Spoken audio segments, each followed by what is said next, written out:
राधे राधे महाराज जी। महाराज जी, कैसे पता चले कि नाम जप या मंत्र सिद्ध हो गया है? उसकी क्या अनुभूति होती है?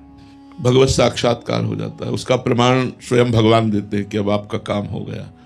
आत्मानंद का अनुभव, भगवान के रूप का दर्शन, भगवान की लीलाओं में प्रवेश, निरंतर बिना प्रयास के जैसे दिल धड़क रहा है ऐसे नाम चल रहा है, आंखों के सामने लीला चल रही, अशुभ प्रवाह हो रहा, रोमांच हो रहा है। फिर वो तो जब सिद्ध हो जाता है तो विविध प्रकार की भागवतिक अनुभूतियाँ उसके हृदय में होने लगती हैं।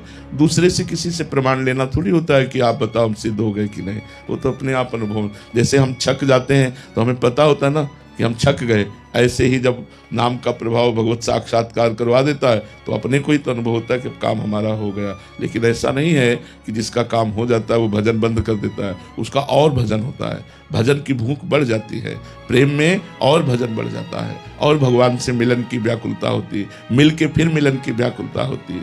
तन मन के बिछुड़े नहीं, चाह बढ़े दिन रैन, कबहू संयोग न मानही, देखें भरी भरी नयन। न तन से दूरी न मन से दूरी, पर फिर भी मिलने की चाह।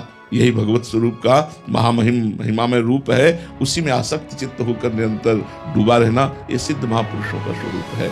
और सिद्ध की जो पहचान है वो ये है कि सबसे पहली बात, वो ममता किसी से नहीं करता है। जो ममताहीन है, ना अपने शरीर से न शरीर संबंधियों से, ना किसी से वो सम्मान चाहता है, किसी से भी सम्मान नहीं चाहता। सम्मान मिलने पर भी उसे अंदर से स्वीकार नहीं करता, क्योंकि दूसरा कोई है ही नहीं, एक परमात्मा है। तो परमात्मा से थोड़ी सम्मान चाहेगा, अपने इष्ट से थोड़ी सम्मान चाहेगा।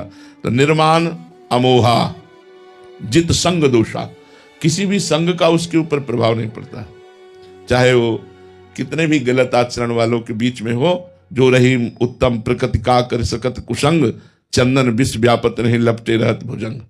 वो महापुरुष अपने बीच बाजार में भी समाधिस्थ होगा, विषयों के बीच में भी वो निर्विषय होगा, क्योंकि जित संग दोषा। अध्यात्म नित्या, नित्य वो आत्मा में ही चिंतन परायण है, आत्मा में ही तृप्त आत्मावान वो अपने स्वरूप में रहता है।